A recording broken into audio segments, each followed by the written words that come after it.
lo que respecta a odontología, pues dijimos nos vamos a enfocar sobre todo a lo que dicen las guías que sí se tiene que hacer y lo que dicen las guías que ya no se debería hacer. ¿No? Aquí vamos a hacer varias comparaciones entre publicaciones por parte de journals o revistas de odontología específicamente con algunas publicaciones médicas ya en el contexto clínico, ¿no? Sobre todo en cuestión de endocarditis. Aquí, bueno, uno de los primeros artículos, que es del 2019 por Guerrini, dice, estas son como las 7 indicaciones por las que los dentistas dan antibióticos. ¿No? Lo hace como una revisión narrativa de la literatura. Complicaciones en endodoncias, abscesos apicales, sobre todo en cuestión de periodontitis, infecciones orales, reimplantación dental, periodontología, profilaxis antes y después de una extracción, sobre todo de tercer molar, cirugías orales. ¿No? Y normalmente los dentistas pues saben que cualquiera de estas 7 cosas se tiene que dar antibiótico terapia. El problema es que en realidad, por ejemplo, complicaciones en endodoncias, solamente se debería dar antibiótico terapia si hay complicaciones sistémicas. ¿Sí? Si el paciente inicia con fiebre, si el paciente inicia con malestar general, si el paciente inicia con leucocitosis, si el paciente inicia con cualquier dato sistémico, sí tendrías que dar antibiótico terapia. Pero una complicación en el contexto de endodoncias no es criterio para dar antibiótico. Mucho tiempo se dijo también todas las periodontitis, sobre todo si hay abscesos apicales, se tiene que dejar antibiótico terapia. Ya en la actualidad esto no se hace. Mucho tiempo se dijo el tratamiento sería con tetraciclinas, ya esto tampoco se hace. Sí, el absceso apical lleva antibiótico terapia sistémica también cuando son complicaciones sistémicas, si no, no es necesario. Y en el contexto de la periodontitis, solo en casos severos. ¿Sí? Tampoco se va a dejar y menos se va a dejar una tetraciclina. Infecciones orales, pues que sea dirigida y en casos de inmunosupresión. Aquí ellos hablan sobre todo de infecciones secundarias, por ejemplo, a úlceras orales en enfermedad de Behçet, a algún tipo de faringitis que forme algún absceso retrofaringio que no ha sido intervenido, cosas por el estilo. ¿No? Pero pues realmente no como infecciones dentales, en el contexto de que una gingivitis no lleva antibiótico terapia, una periodontitis no lleva antibiótico terapia, una pulpitis no lleva antibiótico terapia. Antes también decían que para la reimplantación dental, cuando tiene la abulsión del diente el paciente y tú lo vas a volver a colocar, es necesario dar antibiótico terapia para que no haya complicaciones. La realidad es que no, simple y sencillamente con hacer un buen aseo previo a la reimplantación y que el paciente mantenga buena higiene dental, no es necesario utilizar antibióticos. Periodontitis ya dijimos, solo casos severos. Profilaxis periextracción no hay evidencia realmente. Aquí sabemos que la única evidencia, entre comillas, serían pacientes de alto riesgo por alteraciones estructurales a nivel cardíaco. Fuera de ello no tiene indicación, aunque tenga que ser una cirugía de tercer molar o tenga que ser una extracción con riesgo de que se convierta en cirugía. No hay evidencia de que disminuyan las infecciones o complicaciones por el uso de antibiótico terapia. Sí, que aquí pues la tirada era esa, precisamente dar antibiótico terapia para que no hubiera endocarditis infecciosa secundaria como fiebre reumática. Ya por la tasa de tratamiento antibiótico para las faringitis, el uso de criterios de Centor, la disminución realmente de fiebre reumática a nivel global, pues la evidencia de que esto funcione ha disminuido al punto de que ya no se recomienda. ¿Sí? Entonces tratar de evitar en la mayoría de los casos la antibiótico terapia. Aquí también pues nos hace el comentario de el problema es que 30-85% de las prescripciones dentales son o subóptimas o no son indicadas. Sí, estamos hablando de que al menos 1 de cada 3 y aproximadamente 4 de cada 5 prescripciones de antibióticos por un dentista son completamente innecesarias o están equivocadas. Sí, ya es una revisión un poco más basada en la evidencia a nivel del uso de antibiótico terapia, también en relación con afectación pulpar. Aquí hacen hincapié ellos, si el paciente tiene pulpitis irreversible sintomática o pulpitis hipertrófica sintomática, ya sea que tenga periodontitis apical o que no tenga la periodontitis apical, no es criterio para dar antibiótico. Si hay pulpitis necrosante o necrosis de la pulpa, también con o sin periodontitis apical, no es criterio para dar antibiótico. Y si el paciente tiene un criterio para dar antibiótico, pero se le puede hacer un tratamiento dental conservativo definitivo inmediato, tampoco es criterio, ¿sí? No se va a combinar el DSDT con antibiótico terapia. ¿Cuándo sí lo vamos a dar? Cuando exista una pulpitis necrosante o necrosis de la pulpa, más un absceso apical agudo localizado, en el contexto de que no se pueda hacer un tratamiento dental conservativo inmediato o temprano. ¿Sí? Ahí sí tiene indicación. Y la indicación realmente sería amoxi, 500 miligramos cada 8 horas, 3 días, o penicilina, 500 miligramos cada 6 horas, 3 días. La otra indicación para dar antibiótico terapia, decíamos síntomas sistémicos. Sí, aquí sí que esté la pulpitis necrosante, que estén los abscesos apicales agudos localizados o no localizados, que esté la periodontitis apical, pero si hay datos sistémicos, o por ejemplo es un paciente inmunocomprometido, sí se tendría que valorar el uso de antibiótico terapia. Son prácticamente las únicas dos recomendaciones, que va muy en contra, por ejemplo, de eso de que toda periodontitis se trata con tetraciclina, que es algo que se hace muy comúnmente en México. Y bueno, para saber de qué estamos hablando, cuando hablamos de pulpitis, hablamos de lo que se observa aquí arriba. ¿Sí? A y B son propiamente la pulpitis, una exposición e inflamación claramente de la pulpa, ya es de forma crónica. En C ya vemos incluso que la pulpitis se volvió hipertrófica, ¿no? La misma pulpa a nivel del centro del diente pues ya está cubriendo y se está fusionando con la encía, ¿sí? Entonces está dejando el diente enterrado. Aunque el paciente se vea así, no es criterio para antibiótico terapia, ¿sí? Y el antibiótico no quita el dolor, que también es uno de los puntos más comunes, que se cree que dar antibiótico terapia quita el dolor dental en estos contextos, pues no. Entonces, aunque el paciente tenga la pulpa expuesta, tenga la hipertrofia, tenga la necrosis, si no hay datos sistémicos o abscesos apicales localizados, no es necesario. Aquí vemos una periodontitis, ¿sí? Recordando pues gingivitis es que se inflama la encía, periodontitis ya es que se inflama pues el periósteo, ¿sí? La región alrededor del diente, sobre todo a nivel de la raíz, no solo la encía, sino que se empiezan a formar canales directamente entre la encía y el hueso, pudiendo llegar a tener ya compromiso óseo.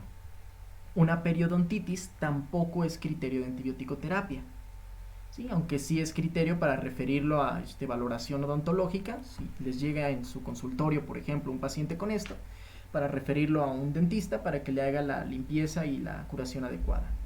Ya cuando vemos esto que señala la flecha o esto del lado derecho, esto sí es un absceso apical localizado en el contexto de una periodontitis. Si vemos la infección a nivel de periodontitis, vemos que en la parte apical donde está el alveolo, pues ya se está formando el absceso. Muchas veces esto requiere que se haga la extracción del diente para sacar también el absceso y poder hacer la limpieza del alveolo, pero en ocasiones puede realizarse solamente el drenaje del absceso, la limpieza, irrigación y debridación del mismo, y como decíamos, si no hay datos sistémicos, pues tampoco sería necesario dar la antibiótico terapia, ¿no? Sobre todo, decíamos, si se va a realizar el procedimiento de la terapia dental de conservación definitiva. Ya si no se va a realizar, pues sí, tratamos de drenar el absceso, damos antibiótico terapia, y posteriormente referimos para que se haga ya, cuando sea posible, la intervención terapéutica de conservación del diente, o si no se puede, pues al menos que se quite el diente y se limpie el alveolo, ¿sí? Antes de que se vaya a complicar con una infección ósea un poco más importante a nivel de mandíbula o de maxilar.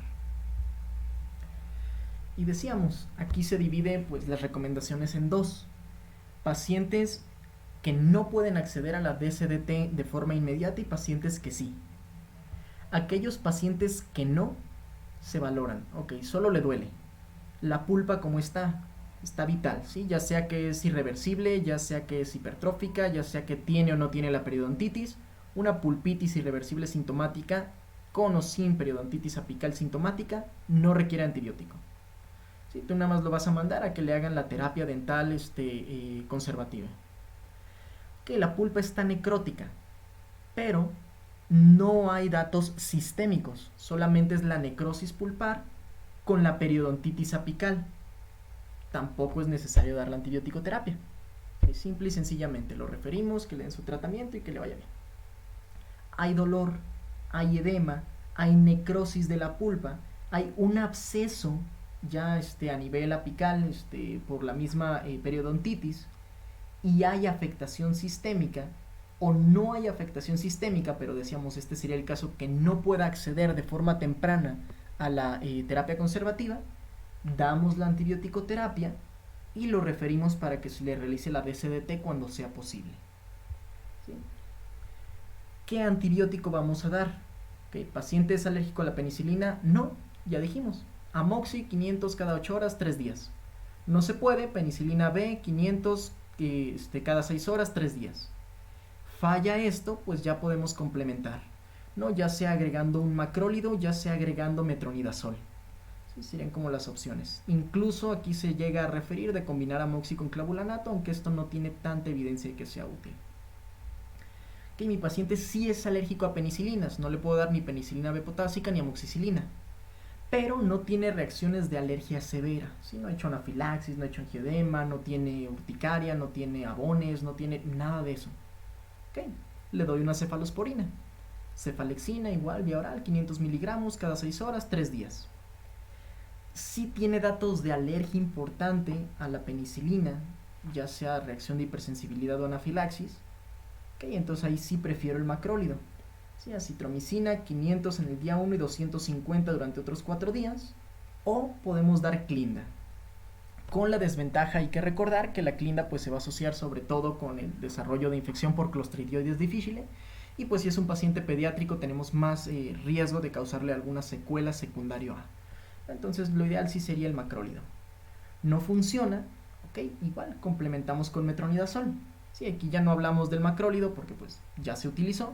Aquí ya no hablamos de amoxiclavulanato porque pues sí es alérgico a las penicilinas, ¿no? Entonces nos quedaríamos con metronidazol más macrólido, metronidazol más cefalexina o metronidazol más amoxicilina penicilina, ¿sí? En el caso de que sea necesario. Sino que aquí decíamos se puede tratar también de combinar con el macrólido. Y el otro algoritmo, mi paciente sí está en un lugar donde se le puede hacer la terapia dental conservativa definitiva de forma inmediata. Sí, estamos en un hospital que tiene servicio odontológico y ahí mismo le pueden hacer la recuperación, limpieza y salvación del diente. Entonces, si se fijan del lado izquierdo es igual, ¿no? Solo hay dolor, la pulpa está vital, ok, está vital, pero no hay datos sistémicos, no antibiótico, está necrótica, pero no hay datos sistémicos, no antibiótico. Lo que cambia es aquí, que es lo que decíamos, tiene la necrosis pulpar y el absceso apical sin datos sistémicos, no le damos antibiótico y con la pura DCDT es suficiente. Hay datos sistémicos, ahí sí sería candidato para la antibiótico-terapia. Sí, la segunda parte de este algoritmo es exactamente la misma que la segunda parte del otro algoritmo, lo que habíamos dicho de la alergia a la penicilina, si tiene o no, la amoxicilina, penicilina B, agregar metronidazol, el macrólido, etcétera, etcétera. Sí, entonces eso no cambia. Y pues algo que se menciona ya un poco más recientemente, que este sí es un journal para medicina de primer contacto, sería cuándo vamos a utilizar en el pediátrico antibiótico-terapia. Y es lo que decíamos, el antibiótico no le va a quitar el dolor. La pulpitis, ya sea irreversible, hipertrófica, necrosante, es muy muy dolorosa, pero dar un antibiótico no va a calmar ese dolor. Sí, entonces no tiene caso, ahí más bien tendríamos que dar un analgésico y un antiinflamatorio. Hay edema, pero no es un absceso apical, no tenemos que dar antibiótico. Está rojo, está caliente, pero no es una celulitis, sino que simplemente es la misma gingivitis secundaria a la infección dental, no tenemos que dar antibiótico. Hay purulencia, pero decíamos no es un absceso apical localizado, sino que simplemente está drenando pus el paciente, pues drenamos, debridamos y no tenemos que dar antibiótico.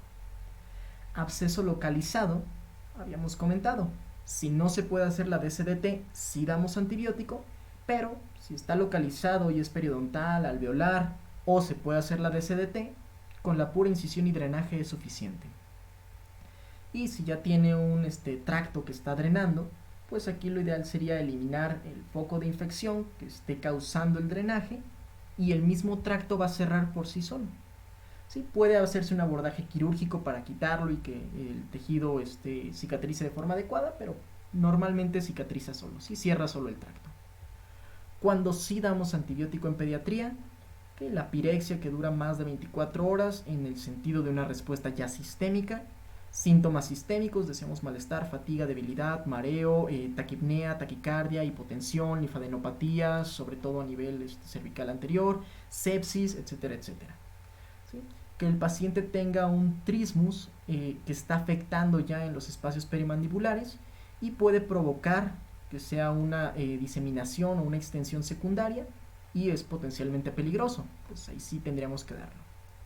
Profilaxis habíamos comentado, sobre todo en el contexto cardiológico, ya sea por el riesgo de enfermedad reumática, ya sea por el riesgo de endocarditis, ya sea por el riesgo de una prótesis cardíaca, sobre todo una válvula prostésica, sí se tiene que dar antibiótico.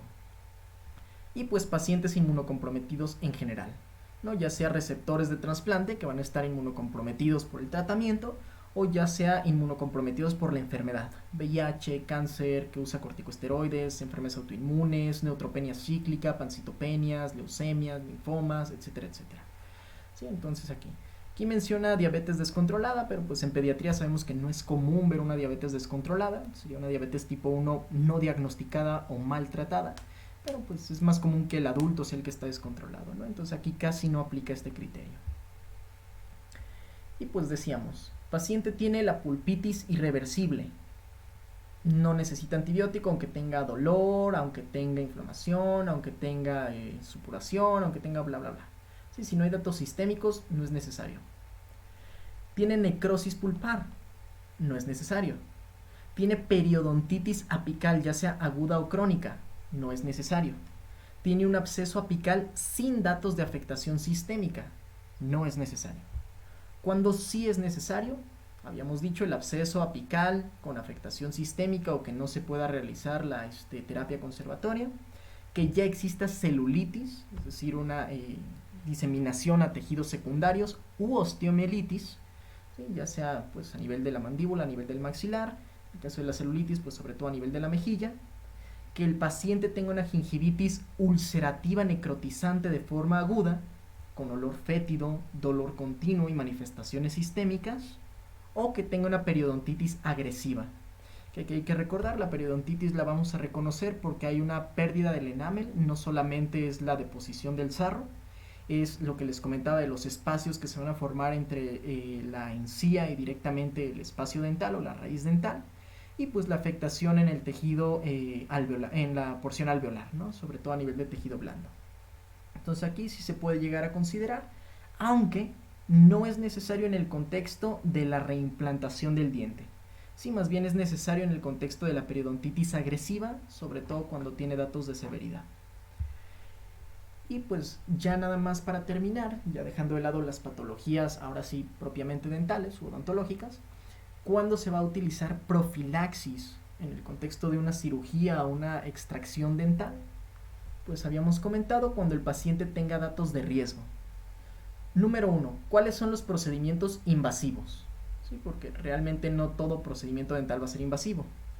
Colocación de una banda de matriz, la modificación de una liga subgingival, la fijación de prótesis que tenga también extensión subgingival, tratamiento a nivel de los canales de la raíz antes de poder poner el paro apical, cuando se van a colocar las coronas, sobre todo metálicas, que son prefabricadas, no en ese momento diseñadas, cuando tenemos pues enfermedad de tejidos, sobre todo a nivel de los SCOR que tenga un alto riesgo, cuando tenemos pues las incisiones y drenajes de abscesos, que aquí sí podría ser riesgo para endocarditis, sobre todo si el paciente tiene riesgo cardíaco, extracciones, cirugías que requieran la manipulación sobre todo de colgajos mucoperiósticos o mucogingivales, por ejemplo la pisectomía o las cirugías que se hacen para quitar el tercer molar, o cuando tenemos una subestructura implantada que está descubierta, ¿sí? Estos serían los procedimientos dentales invasivos, no las indicaciones de antibiótico-terapia. ¿Sí? Más bien es si se va a realizar uno de estos procedimientos, hay que ver si tiene o no la indicación de la antibiótico-terapia profiláctica. Si es cualquier otro procedimiento dental, se considera no invasivo y aunque tenga el riesgo cardíaco, no tiene sentido dar la antibiótico-terapia profiláctica. ¿Quiénes tienen riesgo? Aquí también es una cuestión muy controversial y muy discutida.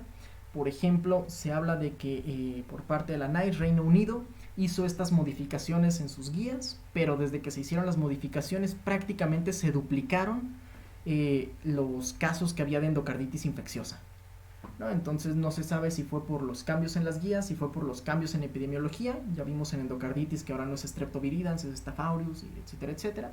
si fue por el aumento de usuarios de drogas intravenosas, bla, bla, bla. No, pero bueno, la NICE dice, pacientes de riesgo que tenga alguna disfunción valvular, estenosis o insuficiencia, que tenga cardiomiopatía hipertrófica, que tenga antecedente de endocarditis infecciosa, que tenga algún evento quirúrgico cardíaco, ya sea la corrección de una enfermedad congénita, ya sea la paliación de una enfermedad estructural, ya sea la reposición, por ejemplo, de válvulas, sin considerar, claro está, defectos septales. Sí, aquí los defectos septales, tanto de ductus arterioso, septo ventricular, septo auricular, no es necesario. Aquí era septo auricular, está mal la publicación. No se consideran pues eventos quirúrgicos de corrección.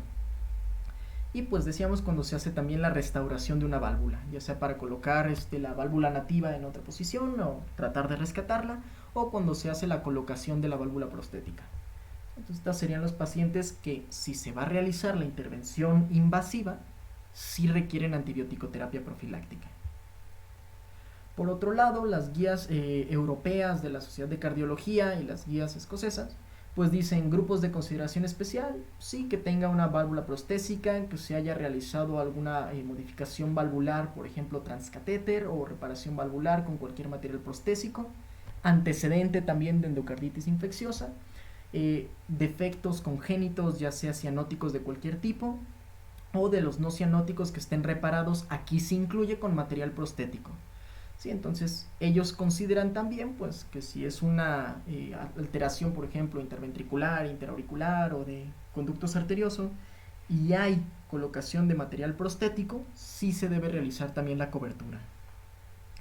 La AJA dice, bueno, pues van a ser válvulas cardíacas prostéticas, no importa cómo se hayan puesto, válvulas cardíacas reparadas que tengan material prostético, por ejemplo, anillos de anuloplastía o cuerdas para sostener la mitral en caso de los prolapsos, episodios previos también de endocarditis infecciosa, cardiopatía congénita cianótica o cardiopatía congénita reparada, incluyendo valvulopatías, y pues la regurgitación valvular por algún tipo de válvula anormal en el corazón de un paciente en el que se haya hecho el trasplante, ¿no? Aquí se incluiría, por ejemplo, la aorta bivalva.